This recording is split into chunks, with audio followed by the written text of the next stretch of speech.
Good morning, students. Welcome to Amrit Senior Secondary School YouTube channel. बेटा ਅਸੀਂ ਜਿਹੜਾ ਕੰਮ ਅੱਜ ਕਰਨ ਲੱਗੇ ਆ ਜਾਂ ਕਿਹੜੀ ਕਲਾਸ ਲਗਾਉਣ ਲੱਗੇ ਆ ਉਹ ਹੈ ਕੰਪਿਊਟਰ ਐਪਲੀਕੇਸ਼ਨ ਦੀ +2 ਦੀ ਫਸਟ ਕਲਾਸ ਹੈ ਤੁਹਾਡੀ YouTube ਚੈਨਲ ਤੇ। ਇਹਦੇ ਵਿੱਚ ਅਸੀਂ ਕੰਪਿਊਟਰ ਐਪਲੀਕੇਸ਼ਨ ਦਾ ਸਿਲੇਬਸ ਕਰਨਾ ਤੇ ਉਹਦੇ ਵਿੱਚ ਸਾਡੇ ਕੋਲ ਹੈਗੀ ਹੈ C++। C++ ਕਰਨ ਤੋਂ ਪਹਿਲੇ ਤੁਹਾਨੂੰ ਇਹ ਦੱਸਿਆ ਜਾਂਦਾ ਕਿ C++ ਕੀ ਹੈ। ਇਹ ਇੱਕ ਪ੍ਰੋਗਰਾਮਿੰਗ ਲੈਂਗੁਏਜ ਹੈ, object oriented programming language. Object oriented programming ਸ਼ੁਰੂ ਕਰਨ ਤੋਂ ਪਹਿਲੇ ਤੁਹਾਨੂੰ ਦੱਸਣ ਲੱਗਿਆ ਸੀ ਪ੍ਰੋਗਰਾਮਿੰਗ ਪੈਰਾਡਿਗਮਸ ਬਾਰੇ। ਪ੍ਰੋਗਰਾਮਿੰਗ ਪੈਰਾਡਿਗਮਸ। ਪ੍ਰੋਗਰਾਮਿੰਗ ਪੈਰਾਡਿਗਮਸ ਕੀ ਨੇ? ਪ੍ਰੋਗਰਾਮਿੰਗ ਪੈਰਾਡਿਗਮਸ ਦਾ ਮਤਲਬ ਹੈ way to solve the problem, the way to solve the problem. In other words, ਜਾਂ ਅਸੀਂ ਕਹਿ ਸਕਦੇ ਹਾਂ an approach to solve the problem, to solve the problem। Programming computer programming languages ਦੇ ਵਿੱਚ ਸਾਡੇ ਕੋਲ ਕਈ ਤਰ੍ਹਾਂ ਦੀਆਂ ਪ੍ਰੋਗਰਾਮਿੰਗ ਪੈਰਾਡਿਗਮਸ ਯੂਜ਼ ਕੀਤੇ ਜਾਂਦੇ ਨੇ, ਜਿਨ੍ਹਾਂ ਵਿੱਚੋਂ ਮੇਨ ਕਿਹੜੇ ਨੇ? ਪਹਿਲਾ procedural programming paradigms।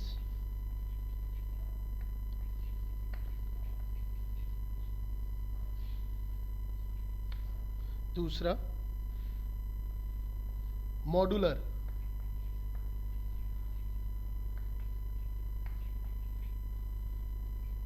Programming paradigms, and third one is OOPS, object oriented programming।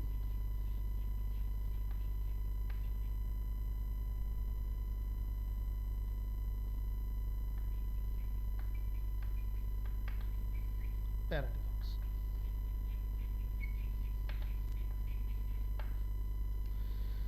So C++ ਸ਼ੁਰੂ ਕਰਨ ਤੋਂ ਪਹਿਲੇ ਅਸੀਂ ਇਹ ਪੈਰਾਡਿਗਮ ਬਾਰੇ ਜਾਣਦੇ ਹਾਂ। ਪਹਿਲੀ ਕਿਹੜੀ ਹੈ ਤੁਹਾਡੀ? Procedural programming paradigm. Procedural programming ਜਿਹੜੀ ਹੈ ਸਾਡੀ, ਇਹਦੇ ਵਿੱਚ ਕੀ ਹੁੰਦਾ ਵਾ? ਜਿਹੜਾ ਫੋਕਸ ਕੀਤਾ ਜਾਂਦਾ, ਜਿਹੜਾ ਅਸੀਂ ਫੋਕਸ ਕਰਦੇ ਹਾਂ, ਉਹ ਕਾਹਦੇ ਤੇ ਕਰਦੇ ਹਾਂ? ਫੋਕਸ ਅਸੀਂ ਕਰਦੇ ਹਾਂ processing of bunch of instructions. Bunch of instruction ਦਾ ਮਤਲਬ ਇੰਸਟਰਕਸ਼ਨਾਂ ਦੇ ਸਮੂਹ ਨੂੰ ਪ੍ਰੋਸੈਸ ਕਰਨ ਦੇ ਉੱਪਰ ਸਾਡਾ ਮੇਨ ਫੋਕਸ ਹੁੰਦਾ ਵਾ। ਬੰਚ ਕੀ ਹੈ? ਪ੍ਰੋਗਰਾਮਿੰਗ ਕੀ ਹੈ? ਪ੍ਰੋਗਰਾਮਸ ਦਾ ਮਤਲਬ ਹੈ ਇੰਸਟਰਕਸ਼ਨਾਂ ਦਾ ਸਮੂਹ। ਇੰਸਟਰਕਸ਼ਨਾਂ ਦੇ ਸਮੂਹ ਦੇ ਵਿੱਚ ਅਸੀਂ ਜਿਵੇਂ ਕੰਪਿਊਟਰ ਨੂੰ ਕੋਈ ਇੰਸਟਰਕਸ਼ਨਸ ਦਿੰਦੇ ਆ, ਕੰਪਿਊਟਰ ਉਹ ਇੰਸਟਰਕਸ਼ਨਾਂ ਦੇ ਅਕੋਰਡਿੰਗਲੀ ਕੰਮ ਕਰਦਾ ਵਾ, ਉਹਦੇ ਅਕੋਰਡਿੰਗਲੀ ਇੱਕ ਇੱਕ ਇੰਸਟਰਕਸ਼ਨ ਨੂੰ ਚਲਾਉਂਦਾ। ਐਂਡ ਇੱਕ ਜਿਹੜੀ ਇੰਸਟਰਕਸ਼ਨ ਚੱਲਦੀ ਹੈ ਉਹ ਸਾਨੂੰ ਕੋਈ ਨਾ ਕੋਈ ਕੰਪਿਊਟਰ ਨੂੰ ਕੋਈ ਨਾ ਕੋਈ ਕੰਮ ਕਰਨ ਲਈ ਨਿਰਦੇਸ਼ ਦਿੰਦੀ ਹੈ। ਐਂਡ ਉਹ ਨਿਰਦੇਸ਼ਾਂ ਦੇ ਅਨੁਸਾਰ ਚੱਲਣ ਤੋਂ ਬਾਅਦ ਸਾਨੂੰ ਰਿਜ਼ਲਟ ਸਾਡਾ ਮਿਲਦਾ ਵਾ, ਜਿਹੜਾ ਡਿਜ਼ਾਇਰੇਬਲ ਰਿਜ਼ਲਟ ਸਾਨੂੰ ਚਾਹੀਦਾ ਹੁੰਦਾ ਵਾ। ਪ੍ਰੋਸੀਜਰਲ ਪ੍ਰੋਗਰਾਮਿੰਗ ਪੈਰਾਡਿਗਮ ਦੇ ਵਿੱਚ ਕੀ ਹੁੰਦਾ ਵਾ? ਸਭ ਤੋਂ ਪਹਿਲੇ ਇਹ ਦੇਖਿਆ ਜਾਂਦਾ ਹੈ ਕਿ ਸਾਨੂੰ ਕਿਹੜੀਆਂ ਇੰਸਟਰਕਸ਼ਨਸ ਚਾਹੀਦੀਆਂ ਨੇ, ਕਿਹੜੀ ਇੰਸਟਰਕਸ਼ਨਸ ਚਾਹੀਦੀਆਂ ਨੇ। ਫਿਰ ਅਸੀਂ ਉਹ ਇੰਸਟਰਕਸ਼ਨਸ ਨੂੰ ਅਸੀਂ ਕੀ ਕਰਦੇ ਹਾਂ? ਪ੍ਰੋਸੀਜਰ ਨੂੰ ਡਿਸਾਈਡ ਕਰਦੇ ਹਾਂ, ਇੰਸਟਰਕਸ਼ਨ ਦੇ ਪ੍ਰੋਸੀਜਰ ਨੂੰ ਡਿਸਾਈਡ ਕਰਦੇ ਹਾਂ। ਜਿਹੜਾ ਪ੍ਰੋਸੀਜਰ ਅਸੀਂ ਅਪਲਾਈ ਕਰਨਾ ਉਹਦੇ ਲਈ ਬੈਸਟ ਐਲਗੋਰਿਦਮ ਬਣਾਇਆ ਜਾਂਦਾ। ਐਂਡ ਬੈਸਟ ਐਲਗੋਰਿਦਮ ਕੀ ਹੈ ਇੱਥੇ ਤੁਹਾਨੂੰ ਦੱਸਣਾ ਚਾਹੁੰਦਾ। ਐਲਗੋਰਿਦਮ ਦਾ ਮਤਲਬ ਹੈ ਕਿ ਕਿਸੇ ਵੀ ਪ੍ਰੋਬਲਮ ਨੂੰ ਸੋਲਵ ਕਰਨ ਲਈ ਜਿਹੜਾ ਅਸੀਂ ਸਟੈਪ ਬਾਈ ਸਟੈਪ ਉਹ ਪ੍ਰੋਬਲਮ ਨੂੰ ਸੋਲਵ ਕਰਨ ਲਈ ਸਟੈਪ ਬਾਈ ਸਟੈਪ ਸੋਲੂਸ਼ਨ ਲਿਖਦੇ ਹਾਂ, ਦੈਟ ਇਜ਼ ਕਾਲਡ ਐਲਗੋਰਿਦਮ। ਸੋ ਪਹਿਲੇ ਅਸੀਂ ਪ੍ਰੋਸੀਜਰ ਡਿਸਾਈਡ ਕਰਦੇ ਹਾਂ, ਕਿਹੜਾ ਪ੍ਰੋਸੀਜਰ ਸਾਨੂੰ ਚਾਹੀਦਾ ਵਾ। ਫਿਰ ਉਸ ਪ੍ਰੋਸੀਜਰ ਨੂੰ ਅਪਲਾਈ ਕਰਨ ਲਈ ਅਸੀਂ ਬੈਸਟ ਐਲਗੋਰਿਦਮ ਡਿਸਾਈਡ ਕਰਦੇ ਹਾਂ। ਐਂਡ ਉਹ ਬੈਸਟ ਐਲਗੋਰਿਦਮ ਦੇ ਅਕੋਰਡਿੰਗਲੀ ਅਸੀਂ ਆਪਣਾ ਪ੍ਰੋਗਰਾਮ ਬਣਾਉਂਦੇ ਹਾਂ। ਪਲੱਸ ਇਹਦੇ 'ਚ ਇੱਕ ਚੀਜ਼ ਯਾਦ ਹੋ ਰੱਖਣੀ ਹੈ ਕਿ ਪ੍ਰੋਸੀਜਰਲ ਪ੍ਰੋਗਰਾਮਿੰਗ ਪੈਰਾਡਿਗਮ ਵਿੱਚ ਜਿਹੜਾ ਫੋਕਸ ਕੀਤਾ ਜਾਂਦਾ ਵਾ ਉਹ ਕੀਤਾ ਜਾਂਦਾ ਵਾ how to solve a problem, ਕਿ ਅਸੀਂ ਪ੍ਰੋਬਲਮ ਨੂੰ ਕਿਵੇਂ ਸੋਲਵ ਕਰਨਾ ਵਾ। ਸੋ ਸਾਰੇ ਦਾ ਸਾਰਾ ਧਿਆਨ ਇਹਦੇ 'ਤੇ ਹੁੰਦਾ ਵਾ ਕਿ ਕਿਹੜਾ ਪ੍ਰੋਸੀਜਰ ਲੈਣਾ, ਉਹ ਪ੍ਰੋਸੀਜਰ ਨੂੰ ਜਿਹੜਾ ਅਸੀਂ ਚਲਾਉਣਾ ਵਾ, ਉਸ ਤੋਂ ਬਾਅਦ ਉਹਦੀਆਂ ਇੰਸਟਰਕਸ਼ਨਸ ਨੂੰ ਕਿਵੇਂ ਚਲਾਉਣਾ ਵਾ। ਐਂਡ ਮੇਨ ਕਾਹਦੇ ਉੱਤੇ ਫੋਕਸ ਹੈ? How to solve a problem. Next ਦੂਸਰਾ ਹੈਗਾ ਵਾ ਮੋਡੂਲਰ ਪ੍ਰੋਗਰਾਮਿੰਗ ਪੈਰਾਡਿਗਮ। ਮੋਡੂਲਰ ਪ੍ਰੋਗਰਾਮਿੰਗ ਪੈਰਾਡਿਗਮ 'ਚ ਕੀ ਹੁੰਦਾ? ਇਨ ਮੋਡੂਲਰ ਪ੍ਰੋਗਰਾਮਿੰਗ ਪੈਰਾਡਿਗਮ ਦੇ ਵਿੱਚ ਅਸੀਂ ਜਿਹੜੇ ਵੱਡੇ ਸਾਡੇ ਪ੍ਰੋਗਰਾਮਸ ਹੈਗੇ ਨੇ, ਵੱਡੇ ਪ੍ਰੋਗਰਾਮਸ ਨੇ, ਉਹਨਾਂ ਨੂੰ ਅਸੀਂ ਡੀਕੰਪੋਜ਼ ਕਰ ਦਿੰਦੇ ਆ ਛੋਟੇ ਪਾਰਟਸ ਦੇ ਵਿੱਚ, ਜਿਨ੍ਹਾਂ ਨੂੰ ਅਸੀਂ ਕੀ ਬੋਲਦੇ ਆ? ਮੋਡਿਊਲਸ, ਪ੍ਰੋਸੀਜਰਸ, ਫੰਕਸ਼ਨਸ ਜਾਂ ਸਬ ਪ੍ਰੋਗਰਾਮਸ। ਠੀਕ ਹੈ ਜੀ, ਉਹਨਾਂ ਨੂੰ ਅਸੀਂ ਕੀ ਬੋਲਦੇ ਆ? ਮੋਡਿਊਲਸ, ਸਬ ਪ੍ਰੋਗਰਾਮਸ, ਪ੍ਰੋਸੀਜਰਸ। ਹੁਣ ਇਹ ਕਿਵੇਂ ਚੱਲਦੀ ਹੈ ਪ੍ਰੋਗਰਾਮਿੰਗ ਪੈਰਾਡਿਗਮ 'ਚ? ਕੀ ਹੁੰਦਾ? ਸਭ ਤੋਂ ਪਹਿਲੇ ਅਸੀਂ ਡਿਸਾਈਡ ਕਰਦੇ ਆ, ਇਹ ਡਿਸਾਈਡ ਕੀਤਾ ਜਾਂਦਾ ਕਿ ਕਿਹੜੇ ਮੋਡਿਊਲਸ ਸਾਨੂੰ ਚਾਹੀਦੇ ਨੇ, ਕਿਹੜੇ ਮੋਡਿਊਲਸ, ਪਾਰਟਸ, ਮਤਲਬ ਪ੍ਰੋਗਰਾਮ ਨੂੰ ਅਸੀਂ ਡੀਕੰਪੋਜ਼ ਕਰਨਾ ਅਲੱਗ-ਅਲੱਗ ਭਾਗਾਂ 'ਚ, ਸਾਨੂੰ ਕਿਹੜੇ ਭਾਗ ਜਾਂ ਕਿਹੜੇ ਮੋਡਿਊਲਸ ਚਾਹੀਦੇ ਨੇ, ਪਹਿਲੇ ਤੇ ਇਹ ਡਿਸਾਈਡ ਕੀਤਾ ਜਾਂਦਾ। ਇਹ ਡਿਸਾਈਡ ਕਰਨ ਤੋਂ ਬਾਅਦ ਅਸੀਂ ਕੀ ਕਰਦੇ ਆ? ਪ੍ਰੋਗਰਾਮ ਨੂੰ ਤੋੜ ਦਿੰਦੇ ਆ, ਬ੍ਰੋਕਨ ਡਾਊਨ ਕਰ ਦਿੰਦੇ ਆ ਛੋਟੇ ਭਾਗਾਂ ਦੇ ਵਿੱਚ, ਜਿਨ੍ਹਾਂ ਨੂੰ ਅਸੀਂ ਕੀ ਬੋਲਦੇ ਪਏ? ਮੋਡਿਊਲਸ। ਤੇ ਇਸ ਤਰੀਕੇ ਨਾਲ ਵੰਡੇ ਜਾਂਦੇ ਨੇ ਕਿ ਜਿਹੜਾ ਡਾਟਾ ਸਾਡਾ ਹੈਗਾ ਵਾ ਉਹ ਹਿਡਨ ਰਵੇ ਇੱਕ ਮੋਡਿਊਲ ਤੋਂ ਦੂਜੇ ਮੋਡਿਊਲ ਵਾਸਤੇ, ਉਹ ਹਿਡਨ ਰਵੇ ਇੱਕ ਮੋਡਿਊਲ ਤੋਂ ਦੂਸਰੇ ਮੋਡਿਊਲ ਵਾਸਤੇ, ਤਾਂ ਕਿ ਇੱਕ ਮੋਡਿਊਲ ਦੂਸਰੇ ਮੋਡਿਊਲ ਦੇ ਡਾਟਾ ਨੂੰ ਨਾ ਛੇੜ ਸਕੇ। ਪਰ ਇਹਦੇ 'ਚ ਪ੍ਰੋਬਲਮ ਕੀ ਹੈ ਕਿ ਡਾਟਾ ਤੇ ਸਾਡਾ ਗਲੋਬਲੀ ਅਵੇਲੇਬਲ ਰਹੇਗਾ। ਗਲੋਬਲੀ ਅਵੇਲੇਬਲ ਦਾ ਮਤਲਬ ਕਿ ਜਿਹੜੇ ਮੋਡਿਊਲ ਨੂੰ ਉਹ ਡਾਟਾ ਚਾਹੀਦਾ ਉਹ ਮੋਡਿਊਲ ਡਾਟੇ ਨੂੰ ਯੂਜ਼ ਕਰਦਾ ਪਿਆ। ਸੋ ਇਹ ਪ੍ਰੋਗਰਾਮਿੰਗ ਦੇ ਵਿੱਚ ਸਭ ਤੋਂ ਵੱਡੀ ਕਮੀ ਕੀ ਗਈ ਹੈ ਕਿ ਇਹਦੇ ਵਿੱਚ ਡਾਟਾ ਸਾਡਾ ਸਿਕਿਉਰ ਨਹੀਂ ਹੁੰਦਾ, ਇਹਦੇ ਵਿੱਚ ਡਾਟਾ ਗਲੋਬਲੀ ਅਵੇਲੇਬਲ ਹੁੰਦਾ ਵਾ ਐਂਡ ਉਸ ਡਾਟੇ ਨੂੰ ਸਾਡੇ ਸਾਰੇ ਮੋਡਿਊਲਸ ਯੂਜ਼ ਕਰਦੇ ਨੇ।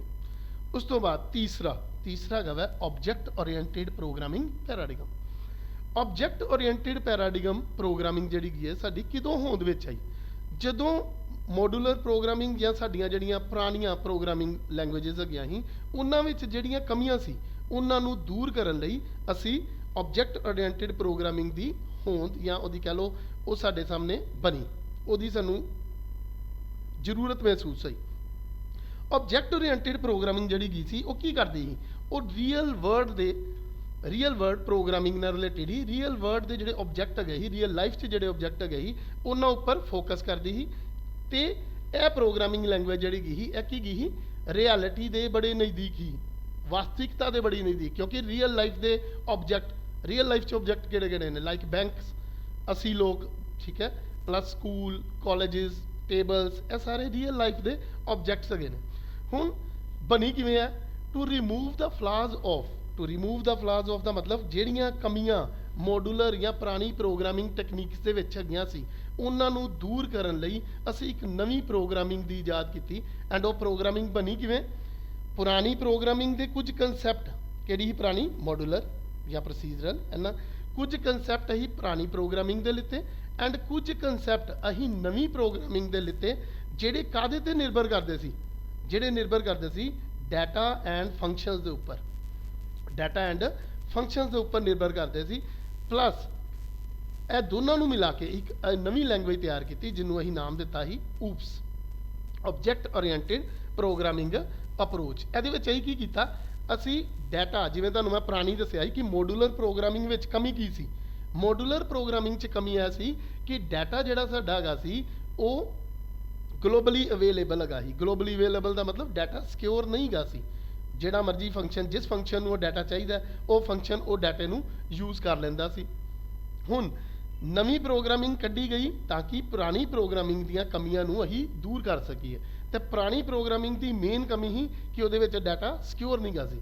ਹੁਣ ਅਸੀਂ ਕੀ ਕੀਤਾ ਕਿ ਜਿਹੜੀ ਨਵੀਂ ਪ੍ਰੋਗਰਾਮਿੰਗ ਬਣਾਈ ਉਹਦੇ ਵਿੱਚ ਡਾਟਾ ਤੇ ਫੰਕਸ਼ਨ ਦੋਨਾਂ ਨੂੰ ਰੈਪ ਕਰਤਾ ਇੱਕ ਸਿੰਗਲ ਯੂਨਿਟ ਦੇ ਵਿੱਚ, ਇੱਕ ਸਿੰਗਲ ਬਲੌਕ ਦੇ ਵਿੱਚ, ਸਿੰਗਲ ਯੂਨਿਟ ਵਿੱਚ, ਜਿਹਦੇ ਵਿੱਚ ਕੇਵਲ ਉਸੇ ਕਲਾਸ, ਜਿਹੜਾ ਸਾਡਾ ਜਿਸ ਕਲਾਸ 'ਚ ਅਸੀਂ ਉਹਨਾਂ ਨੂੰ ਬਾਉਂਡ ਕੀਤਾ, ਡਾਟਾ ਕੌਣ ਯੂਜ਼ ਕਰ ਸਕਦਾ ਸੀ? ਫੰਕਸ਼ਨ, ਕਿਉਂਕਿ ਇਹਨਾਂ ਨੂੰ ਅਸੀਂ ਰੈਪ ਕਰਤਾ। ਦੇਖੋ ਰੈਪ ਮੀਨ, ਰੈਪ ਇੱਥੇ ਦੇਖੋ, ਇਹਦੇ ਅੰਦਰ ਮੈਂ ਡਾਟਾ ਐਂਡ ਫੰਕਸ਼ਨਸ ਦੋਨਾਂ ਨੂੰ ਰੈਪ ਕਰਕੇ ਲਿਖਤਾ। ਹੁਣ ਇਹ ਡਾਟੇ ਨੂੰ ਕੌਣ ਯੂਜ਼ ਕਰੇਗਾ? ਸਿਰਫ ਉਹੀ ਫੰਕਸ਼ਨ ਜਿਹੜਾ ਇਸ ਕਲਾਸ ਦੇ ਅੰਦਰ ਹੈਗਾ ਵਾ, ਦੂਸਰਾ ਬਾਹਰੋਂ ਨਹੀਂ। ਕਿਉਂ ਰੈਪ ਕੀਤਾ ਗਿਆ? ਇਸ ਕਾਰਨ ਕੀਤਾ ਗਿਆ ਕਿ ਜਿਹੜੇ ਐਕਸਟਰਨਲ ਫੰਕਸ਼ਨ ਹੈਗੇ ਨੇ ਉਹ ਕਿਸੇ ਤਰੀਕੇ ਨਾਲ ਐਕਸੀਡੈਂਟਲ ਚੇਂਜਸ ਦੇ ਨਾਲ ਉਹ ਸਾਡੇ ਡਾਟੇ ਨੂੰ ਕੀ ਕਹਿੰਦੇ ਨੇ? ਖਰਾਬ ਨਾ ਕਰ ਦੇਣ, ਉਹਨੂੰ ਡੈਮੇਜ ਨਾ ਕਰ ਦੇਣ। ਠੀਕ ਹੈ, ਇਸ ਤਰੀਕੇ ਨਾਲ ਆਬਜੈਕਟ ਓਰੀਐਂਟਿਡ ਪ੍ਰੋਗਰਾਮਿੰਗ ਜਿਹੜੀ ਕੀ ਹੈ ਇਹ ਸਾਡੀ ਹੋਂਦ ਵਿੱਚ ਹੈ। ਹੁਣ ਤੱਕ ਜਿਹੜਾ ਤੁਹਾਨੂੰ ਕਰਾਇਆ ਇਹਦੇ 'ਚ ਮੈਂ ਸਿਰਫ ਤੁਹਾਨੂੰ ਇਹ ਦੱਸਿਆ ਕਿ ਪ੍ਰੋਗਰਾਮਿੰਗ ਪੈਰਾਡੀਗਮਸ ਕੀ ਨੇ, ਕਿਉਂਕਿ ਅਸੀਂ ਜਦੋਂ ਲੈਂਗੁਏਜ ਸ਼ੁਰੂ ਕਰਨੀ ਹੈ ਤਾਂ ਸਾਨੂੰ ਪਤਾ ਹੋਣਾ ਚਾਹੀਦਾ ਕਿ ਲੈਂਗੁਏਜ ਜਿਹੜੀ ਪ੍ਰੋਗਰਾਮਿੰਗ ਲੈਂਗੁਏਜ ਅਸੀਂ ਯੂਜ਼ ਕਰਦੇ ਪਏ ਹਾਂ ਉਹ ਲੈਂਗੁਏਜ ਕਿਵੇਂ ਬਣੀ।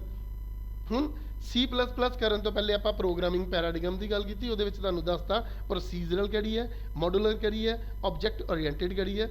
ਇੱਕ ਵਾਰੀ ਰਿਵਿਊ ਕਰ ਦਿੰਦੇ ਹਾਂ। ਪ੍ਰੋਸੀਜਰਲ ਦੇ ਵਿੱਚ ਕੀ ਹੈ, ਸਭ ਤੋਂ ਪਹਿਲੇ ਅਸੀਂ ਪ੍ਰੋਸੀਜਰ ਡਿਸਾਈਡ ਕਰਦੇ ਹਾਂ, ਕਿਹੜਾ ਪ੍ਰੋਸੀਜਰ ਪ੍ਰੋਬਲਮ ਨੂੰ ਸੋਲਵ ਕਰਨ ਲਈ ਜ਼ਰੂਰੀ ਹੈ ਜਾਂ ਵਧੀਆ ਵਾ। ਫਿਰ ਉਸ ਪ੍ਰੋਸੀਜਰ ਨੂੰ ਅਪਲਾਈ ਕਰਨ ਲਈ ਅਸੀਂ ਬੈਸਟ ਐਲਗੋਰਿਦਮ ਯੂਜ਼ ਕਰਦੇ ਹਾਂ। ਬੈਸਟ ਐਲਗੋਰਿਦਮ ਲੈ ਕੇ ਉਸ ਤੋਂ ਬਾਅਦ ਅਸੀਂ ਉਹ ਪ੍ਰੋਬਲਮ ਦਾ ਹੱਲ ਨਿਕਾਲਦੇ ਸੀ। ਦੂਸਰੀ ਪ੍ਰੋਗਰਾਮਿੰਗ ਪੈਰਾਡੀਗਮ ਜਿਹੜਾ ਆ ਸਾਡਾ ਹੀ ਮੋਡੂਲਰ, ਇਹਦੇ ਵਿੱਚ ਅਸੀਂ ਵੱਡੇ ਵੱਡੇ ਪ੍ਰੋਗਰਾਮਸ ਨੂੰ ਬਣਾਉਣ ਲਈ ਉਹਨੂੰ ਛੋਟੇ ਛੋਟੇ ਭਾਗਾਂ 'ਚ ਪਹਿਲੇ ਡੀਕੰਪੋਜ਼ ਕਰ ਦਿੰਦੇ ਸੀ, ਜਿਹਨੂੰ ਅਸੀਂ ਕੀ ਬੋਲਦੇ ਸੀ, ਮੋਡਿਊਲਸ, ਫੰਕਸ਼ਨਸ, ਸਬ ਪ੍ਰੋਗਰਾਮ, ਪ੍ਰੋਸੀਜਰਸ, ਅਲੱਗ-ਅਲੱਗ ਨਾਮ ਨੇ ਇਹਨਾਂ ਦੇ।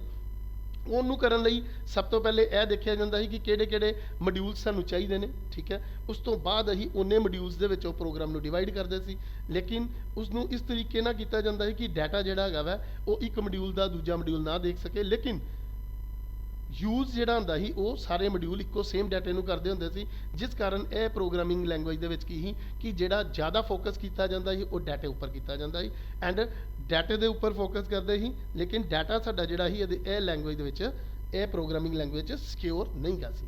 ਨੈਕਸਟ ਆਬਜੈਕਟ ਓਰੀਐਂਟਡ ਪ੍ਰੋਗਰਾਮਿੰਗ ਤੁਹਾਨੂੰ ਦੱਸਦਾ ਕਿ ਪੁਰਾਣੀ ਪ੍ਰੋਗਰਾਮਿੰਗ 'ਚ ਕਮੀਆਂ ਨੂੰ ਦੂਰ ਕਰਨ ਲਈ ਅਸੀਂ ਨਵੀਂ ਪ੍ਰੋਗਰਾਮਿੰਗ ਸਾਹਮਣੇ ਲਿਆਂਦੀ, ਜਿਹਨੂੰ ਅਸੀਂ ਨਾਮ ਦਿੱਤਾ ਆਬਜੈਕਟ ਓਰੀਐਂਟਡ ਪ੍ਰੋਗਰਾਮਿੰਗ। ਇਹ ਰੀਅਲ ਲਾਈਫ ਦੇ ਵਿੱਚ ਜੁੜੀ ਹੋਈ ਸੀ, ਰੀਅਲ ਲਾਈਫ ਦੇ ਆਬਜੈਕਟਾਂ ਨਾਲ ਜੁੜੀ ਸੀ, ਜਿਸ ਕਾਰਨ ਇਹ ਸਾਨੂੰ ਰਿਐਲਿਟੀ ਦੇ ਜ਼ਿਆਦਾ ਨਜ਼ਦੀਕ ਨਜ਼ਰ ਆਉਂਦੀ ਸੀ। ਇਸ ਲੈਂਗੁਏਜ ਦੇ ਵਿੱਚ ਅਸੀਂ ਕੀ ਕੀਤਾ, ਕੁਝ ਕਨਸੈਪਟ ਪੁਰਾਣੀ ਪ੍ਰੋਗਰਾਮਿੰਗ ਦੇ ਚੁੱਕੇ ਤੇ ਕੁਝ ਨਵੀਂ ਦੇ ਚੁੱਕੇ, ਤੇ ਅਸੀਂ ਕੀ ਕਰ ਦਿੱਤਾ, ਉਹਨਾਂ ਨੂੰ ਬਾਉਂਡ ਕਰਕੇ ਇੱਕ ਨਵੀਂ ਲੈਂਗੁਏਜ ਤਿਆਰ ਕਰ ਦਿੱਤੀ ਕਿ ਜਿਹਨੂੰ ਅਸੀਂ ਬੋਲਦੇ ਪਏ ਸੀ ਆਬਜੈਕਟ ਓਰੀਐਂਟਡ ਪ੍ਰੋਗਰਾਮਿੰਗ ਲੈਂਗੁਏਜ। ਉਸ ਤੋਂ ਬਾਅਦ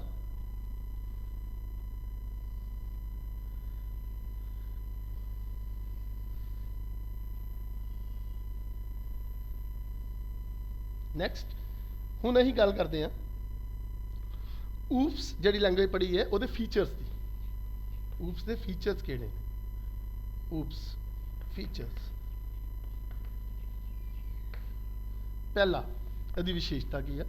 ਪਹਿਲੀ ਇਹਦੀ ਇਹ ਹੈਗੀ ਹੈ, it put stress on data rather than function. ਤੁਹਾਨੂੰ ਮੈਂ ਅੱਗੇ ਪਹਿਲੇ ਵੀ ਦੱਸਿਆ ਸੀ, ਇਹ ਕਾਹਦੇ ਉੱਤੇ ਫੋਕਸ ਕਰਦਾ, ਇਹ ਫੋਕਸ ਕਰਦਾ ਵਾ, ਇਹ ਸਟ੍ਰੈਸ ਦਿੰਦਾ ਵਾ ਕਾਹਦੇ ਉੱਪਰ, ਇਹ ਫੋਕਸ ਕਰਦਾ ਹੈ, it put stress on data rather than function. ਇਹ ਡਾਟੇ ਦੇ ਉੱਪਰ ਕਰਦਾ। ਤੁਹਾਨੂੰ ਪਹਿਲੇ ਵੀ ਦੱਸਿਆ ਸੀ ਪੁਰਾਣੀ ਪ੍ਰੋਗਰਾਮਿੰਗ ਕੀ ਕਰਦੀ ਸੀ, ਉਹ ਜ਼ਿਆਦਾ ਫੰਕਸ਼ਨਸ ਦੇ ਉੱਪਰ ਫੋਕਸ ਕਰਦੀ ਸੀ, ਉਹਦੇ ਵਿੱਚ ਫੋਕਸ ਜਿਹੜਾ ਹੈਗਾ ਸੀ ਫੰਕਸ਼ਨਸ ਦੇ ਉੱਪਰ ਹੈਗਾ ਸੀ। ਅਸੀਂ ਫੰਕਸ਼ਨਸ 'ਚ ਛੋਟੇ ਛੋਟੇ ਪਾਰਟਸ ਵਿੱਚ ਜਿਹੜੇ ਪ੍ਰੋਗਰਾਮ ਨੂੰ ਡਿਵਾਈਡ ਕਰਦੇ ਸੀ ਉਹਨੂੰ ਅਸੀਂ ਕੀ ਕਰਦੇ ਬੋਲਦੇ ਸੀ ਫੰਕਸ਼ਨਸ।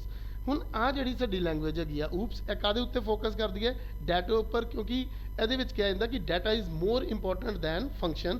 ਡਾਟਾ ਜਿਹੜਾ ਹੈਗਾ ਫੰਕਸ਼ਨਾਂ ਨਾਲੋਂ ਜ਼ਿਆਦਾ ਇੰਪੋਰਟੈਂਟ ਹੈਗਾ ਵਾ। ਪੁਆਇੰਟ 2। ਦੂਜਾ ਪੁਆਇੰਟ ਹੀ ਇਹਦੇ ਵਿੱਚ ਅਸੀਂ ਕੀ ਕਰਦੇ ਹਾਂ, ਇਹਦੇ ਵਿੱਚ ਅਸੀਂ ਜਿਹੜਾ ਊਪਸ ਜਿਹੜੀ ਅਪਰੋਚ ਯੂਜ਼ ਕਰਦੀ ਹੈ, ਕਿਹੜੀ ਅਪਰੋਚ ਇਹਦੇ 'ਚ ਯੂਜ਼ ਕੀਤੀ ਜਾਂਦੀ ਹੈ,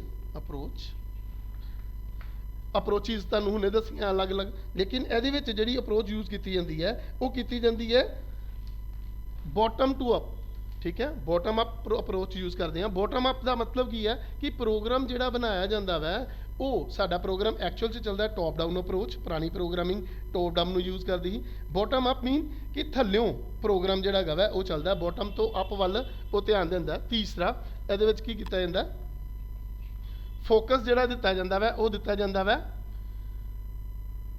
what to do। what to do ਦੇ ਉੱਪਰ ਅਸੀਂ ਫੋਕਸ ਕਰਦੇ ਹਾਂ। ਮਤਲਬ what to do ਦਾ ਮਤਲਬ ਹੈ ਕਿ ਅਸੀਂ ਕਿਹੜਾ ਕੰਮ ਕਰਨਾ ਵਾ, ਕਿਵੇਂ ਕਰਨਾ ਵਾ, ਇਹਦੇ ਉੱਤੇ ਕੋਈ ਬਲ ਨਹੀਂ ਦਿੱਤਾ ਜਾਂਦਾ। ਜਿਵੇਂ ਫੋਰ ਐਗਜ਼ਾਮਪਲ ਇਹਦੀ ਤੁਹਾਨੂੰ ਦਿੰਦਾ, ਰਿਮੋਟ ਟੀਵੀ ਦਾ ਰਿਮੋਟ ਹਰ ਬੱਚੇ ਨੇ ਦੇਖਿਆ, ਹਰ ਬੱਚੇ ਨੇ ਯੂਜ਼ ਵੀ ਕੀਤਾ।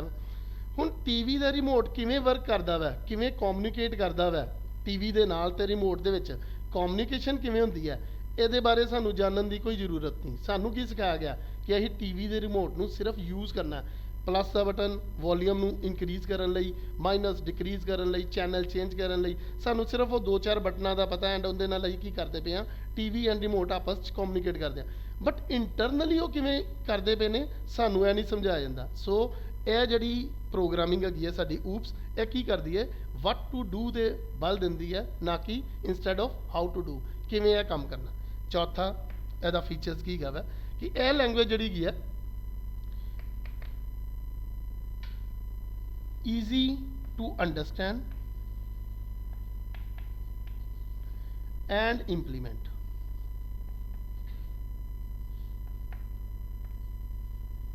ਇਹ ਲੈਂਗੁਏਜ ਨੂੰ ਸਮਝਣਾ ਵੀ ਆਸਾਨ ਹੈ, ਠੀਕ ਹੈ, ਐਂਡ ਯੂਜ਼ ਕਰਨਾ ਵੀ ਆਸਾਨ ਹੈ। ਇਹ ਲੈਂਗੁਏਜ ਨੂੰ ਅਸੀਂ ਆਸਾਨੀ ਨਾਲ ਸਮਝ ਸਕਦੇ ਹਾਂ ਤੇ ਉਹਨੂੰ ਲਾਗੂ ਕਰ ਸਕਦੇ ਹਾਂ। ਉਹਦਾ ਕਾਰਨ ਕੀ ਹੈ? ਉਹਦਾ ਕਾਰਨ ਹੈ ਕਿ ਇਹ ਲੈਂਗੁਏਜ ਇੰਗਲਿਸ਼ ਲੈਂਗੁਏਜ ਦੇ ਵਿੱਚ ਹੈਗੀ ਹੈ। ਇਹਦੇ ਲਈ ਸਾਨੂੰ ਕੋਈ ਫਰਦਰ ਕੋਈ ਕਨਸੈਪਟ, ਐਕਸਟਰਾ ਕਨਸੈਪਟ ਨਹੀਂ ਪੜ੍ਹਨੇ ਪੈਂਦੇ। ਨੈਕਸਟ, ਇਹਦੇ ਵਿੱਚ ਕਮਿਊਨੀਕੇਟ।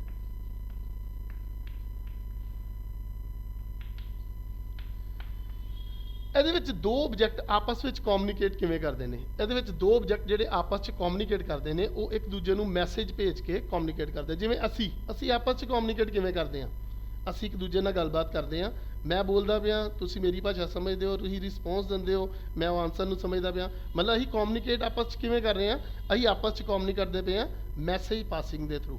ਸੋ ਇਹ ਜਿਹੜੀ ਲੈਂਗੁਏਜ ਹੈਗੀ ਹੈ ਰੀਅਲ ਵਰਡ ਦੇ ਮਾਡਲਸ ਨਾਲ ਜੁੜੀ ਹੋਈ ਹੈ, ਰੀਅਲ ਵਰਡ ਦੀ ਮਾਡਲਿੰਗ ਹੈ। ਸੋ ਇਸ ਕਾਰਨ ਇਹਦੇ ਵਿੱਚ ਜਿਹੜਾ ਹੈਗਾ ਵਾ ਕਮਿਊਨੀਕੇਟ ਕਿਵੇਂ ਕੀਤਾ ਜਾਂਦਾ? ਮੈਸੇਜ ਪਾਸਿੰਗ ਦੇ ਥਰੂ। ਇਹ ਲੈਂਗੁਏਜ ਜਿਹੜੀ ਨਵੀਂ, ਨੈਕਸਟ ਪੁਆਇੰਟ, ਇਸ ਲੈਂਗੁਏਜ ਦੇ ਥਰੂ ਇਹ ਯੂਜ਼ਰ ਨੂੰ ਇਸ ਯੋਗ ਬਣਾਉਂਦੀ ਹੈ ਕਿ ਉਹ ਕੰਪਲੈਕਸ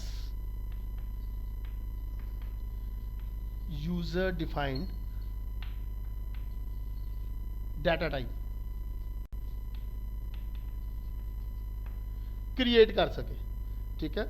ਇਹਦੇ ਨਾਲ ਕੀ ਹੈ ਕਿ ਅਸੀਂ ਇੱਕ complex user defined data type ਬਣਾ ਸਕਦੇ ਹਾਂ। ਨੈਕਸਟ, ਇਹ ਜਿਹੜੀ ਕੀ ਹੈ ਰੀਯੂਜ਼ੇਬਿਲਟੀ ਆਫ ਕੋਡ।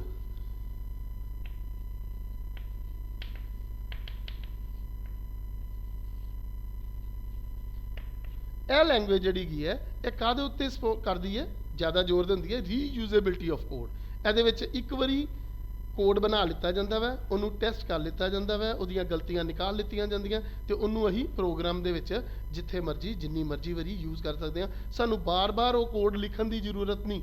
ਰੀਯੂਜ਼ੇਬਿਲਟੀ ਆਫ ਕੋਡ ਦਾ ਮਤਲਬ ਹੈ ਕਿ ਇੱਕ ਵਾਰੀ ਜਿਹੜਾ ਕੋਡ ਡਿਸਾਈਡ ਕਰ ਲਿੱਤਾ ਗਿਆ, ਬਣਾਇਆ ਗਿਆ ਵਾ, ਜਿਹਨੂੰ ਅਸੀਂ ਟੈਸਟ ਕਰ ਲਿੱਤਾ ਗਿਆ ਵਾ, ਠੀਕ ਹੈ, ਉਹਨੂੰ ਡੀਬਗ ਕਰ ਲਿਆ ਵਾ, ਉਹਦੀਆਂ ਗਲਤੀਆਂ ਨੂੰ ਰਿਮੂਵ ਕਰ ਲਿਆ ਤੇ ਅਸੀਂ ਉਹਨੂੰ ਬਾਰ-ਬਾਰ ਜਿਹੜਾ ਹੈਗਾ ਵਾ ਉਹਨੂੰ ਬਣਾਉਣ ਦੀ ਸਾਨੂੰ ਜ਼ਰੂਰਤ ਨਹੀਂ, ਠੀਕ ਹੈ ਵੀ। ਇਹ ਹੈਗੇ ਜੇ ਇਹ ਲੈਂਗੁਏਜ ਦੇ ਫੀਚਰਸ, ਹੋਰ ਵੀ ਕਈ ਨੇ ਲੇਕਿਨ ਜਿਹੜੇ ਮੇਨ ਫੀਚਰਸ ਨੇ ਉਹ ਮੈਂ ਤੁਹਾਨੂੰ ਦੱਸ ਦਿੱਤਾ, ਠੀਕ ਹੈ ਜੀ। ਇਸ ਤੋਂ ਬੇਟਾ ਇਹ ਅੱਜ ਤੁਹਾਨੂੰ ਜੋ ਕਰਾਇਆ ਗਿਆ, ਕੀ ਕਰਾਇਆ ਗਿਆ, ਇੱਕ ਤਾਂ ਤੁਹਾਨੂੰ ਸਿਰਫ ਲੈਂਗੁਏਜਸ ਬਾਰੇ ਦੱਸਿਆ ਗਿਆ ਵਾ, ਦੂਸਰਾ ਇਹ ਵੀਡੀਓ ਦੇ ਵਿੱਚ ਮੈਂ ਤੁਹਾਨੂੰ ਦੱਸਿਆ ਵਾ ਉਹਦੇ ਫੀਚਰਸ, ਠੀਕ ਹੈ। ਅਸੀਂ ਜਿਹੜੀ ਲੈਂਗੁਏਜ ਪੜ੍ਹਨੀ ਹੈ ਡੈਟ ਇਜ਼ C++ ਐਂਡ ਉਹ ਕਿਹਦੇ ਤੇ ਨਿਰਭਰ ਹੈ? ਉਹ ਊਪਸ ਲੈਂਗੁਏਜ ਹੈ, object oriented programming language. Next topic ਵਿੱਚ ਅਸੀਂ ਤੁਹਾਨੂੰ ਉਹਦੇ ਅੱਗੋਂ ਬਾਰੇ ਦੱਸਾਂਗੇ। Thank you.